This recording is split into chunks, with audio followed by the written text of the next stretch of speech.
Mayong buntag mga kapuso, andito pa rin po ako sa Cebu City upang makiisa at makisaya sa Sinulog 2026. At sa mga oras na ito mga kapuso, ay tuloy-tuloy po ang pag-uulan dito mismo sa aking kinatatayuan. Pero parang hindi alintana ng mga deboto ng Santo Niño dahil tuloy-tuloy pa rin po ang misa na inaasahan matatapos nga bukas, January 17. At kaugnay ng mga kapuso, ay bumagal pa ang kilos ito ni Bagyong Ada kahit tumakas na ito bilang isang severe tropical storm. Namataan po yan ng Pag-asa, 430 kilometers silangan po ng maasim Southern Leyte kaninang alas 4 ng umaga.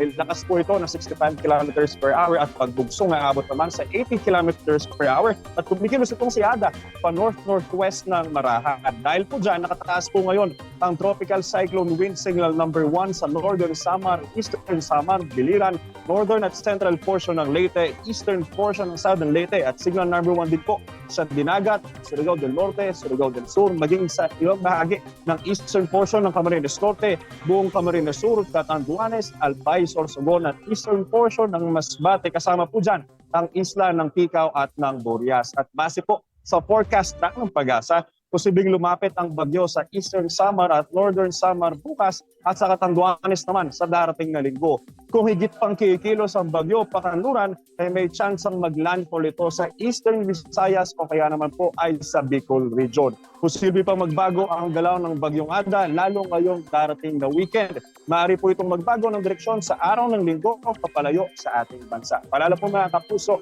stay safe and stay updated. Ako po si Angelo Pertera, yung unang hirit weather center. Know the weather before you go. Para Mark Safe lagi. Mga kapuso. Kapuso, huwag magpapahuli sa latest news and updates. Mag-iuna ka sa balita at mag-subscribe sa YouTube channel ng GMA Integrated News.